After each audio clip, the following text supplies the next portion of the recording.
ശബരിമല യുവതീ പ്രവേശനത്തിൽ സംസ്ഥാന സർക്കാരിനും തിരുവിതാംകൂർ ദേവസ്വം ബോർഡിനും എതിരെ ശബരിമല കർമ്മസമിതി ഇരുവരും അടിക്കടി നിലപാടുകൾ മാറ്റുകയാണെന്ന് ശബരിമല കർമ്മസമിതി കൺവീനർ SJR കുമാർ സുപ്രീം കോടതി സത്യവാങ്മൂലം സമർപ്പിച്ചു. അച്യുതൻ ഡൽഹിയിൽ ചേർന്ന അച്യുതൻ, ഈ കർമ്മസമിതിയൊക്കെ പറയുന്ന പോലെ തന്നെ ആചാര സംരക്ഷണവുമായി ബന്ധപ്പെട്ട് തന്നെയല്ലേ നിലവിൽ സർക്കാർ സത്യവാങ്മൂലം നീക്കുന്നത്? എന്താണ് ഇതിന്റെ പ്രശ്നം?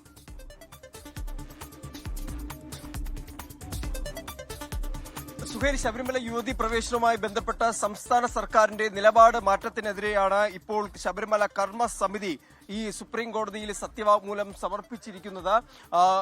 ആ സത്യവാങ്മൂലത്തിൽ പറയുന്നത് ഈ അടിക്കടി നിലപാടുകൾ മാറ്റുകയാണ് ഇരുവരുമെന്ന് ഈ ശബരിമല കർമ്മസമിതി കൺവീനർ ഈ സത്യവാങ്മൂലത്തിൽ ആരോപിക്കുന്നുണ്ട്. ഇരട്ടത്താപ്പാണ് സർക്കാരും ബോർഡും സ്വീകരിക്കുന്നത് എന്ന് തുടങ്ങിയ വിമർശനങ്ങളുമുണ്ട്. നിയമത്തെ ദുരുപയോഗം ചെയ്യുന്നു എന്നും പറയുന്നുണ്ട്. എന്തായാലും നാളെ സംസ്ഥാന സർക്കാരിന്റെ നിലപാട് സുപ്രീം കോടതി അറിയിക്കാനിരിക്കെയാണ് ഇത്തരമൊരു വിമർശനത്തോടു കൂടിയുള്ള സത്യവാങ്മൂലം സമർപ്പിച്ചിരിക്കുന്നത്.